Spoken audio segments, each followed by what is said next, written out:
Minister-designate for Railways, John Peter Amewu, has defended the cancellation of a power purchase agreement with GCGP, which landed the country with a 130 million cedi judgment debt. Peter Amewu, who served as Energy Minister in the previous government, noted that although he was not the one who cancelled the power purchase agreement, he believes his predecessor who did so might have done so based on the advice from energy experts in the ministry. He was answering questions from members of the Parliament's Appointments Committee. Ghana has been hit with a $134 million judgment debt over the cancellation of emergency power agreement with the GCGP Limited. The International Court of Arbitration, in its ruling on the matter put before it in 2019, also said the judgment debt comes with a $30 million interest payment obligation. The contract signed in 2015 under the erstwhile John Mahama administration was among those cancelled by former Energy Minister Boakye Ejiako, with the reason that they were not needed and were only going to further lead to the ballooning of Ghana's debt in the energy sector. Listen to John Peter Amewu answering questions on this. The Power Ministry at that time, before 2016, commenced a process of rationalization of the energy sector, which of course was a very wonderful idea to see how the energy sector will be well planned so that we do not have more power in terms of generations of more additional powers. So that process continued into 2017 to look at those power that are coming up, the new IPPs that are coming up. In the recommendations from the AG office, a number of them has been lifted. Mr. Chairman, I had a report here with me stating the various power plants and what should be done by them as a recommendation from the AG. The AG prioritized a lot of the power plants because at that time some of them were supposed to come into commercial operations by the year 2019-2020.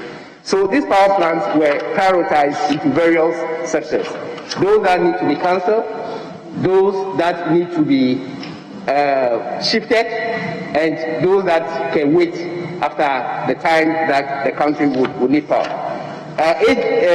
GCGP as a power plant, under the analysis and report from the Attorney General's office, of course, was classified under those power plants that need to be terminated. They were classified basically because there were certain conditions precedent they were expected to meet at the time of construction. For instance, they've not been granted permits. Ghana government was expected to undertake some rules work that, of course, the government had not done and waiting for it to be done. The company itself was expected, for instance, under Section 4G of the agreement, provides the buyer the necessary means to start the construction of the physical infrastructure. So all these things were done ahead without meeting some of the necessary conditions that were precedent to trigger the construction. The former Minister for Land and Natural Resources also said that he was unaware that some seized excavators in the fight against Galamsey have gone missing. I put it on record that while I was a Minister for Land and Natural Resources, I have not seized any excavator. What I did when I was a minister was to ask for withdrawals of excavators from mining sites.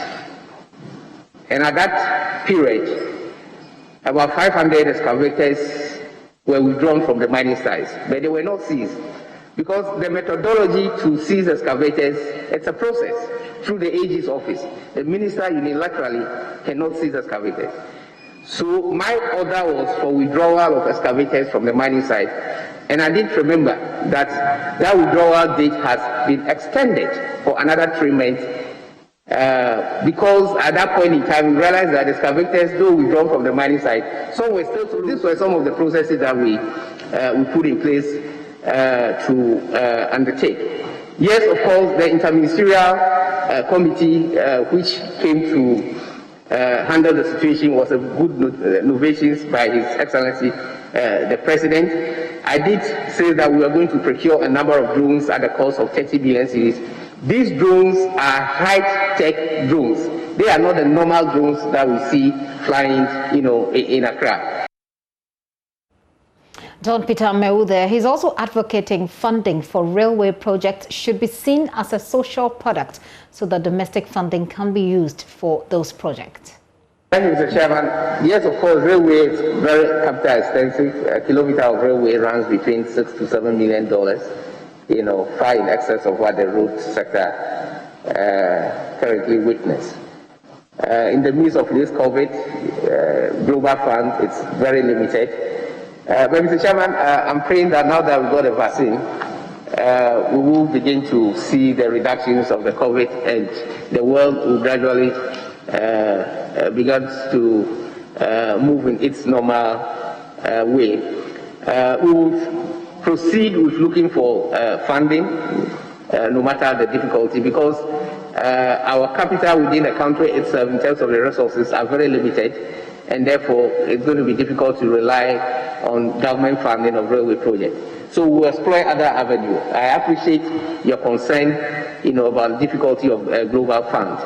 Notwithstanding that, we'll still explore the avenue to see how we can attract that. The second one is, as I think I've stated it earlier, the government must also make efforts to continue to look at the railway sector as a social product, just as we do, for the roads. If we put that attention, which of course I know His Excellency Nana Addo Dankwa Akufo-Addo will do, if you listen carefully to his inaugural address, with the attention that he wants to put on the railway sector, then parallel along external funding and domestic funding, we should be able to speed up most of this construction and put it in a state that Ghanaians will benefit.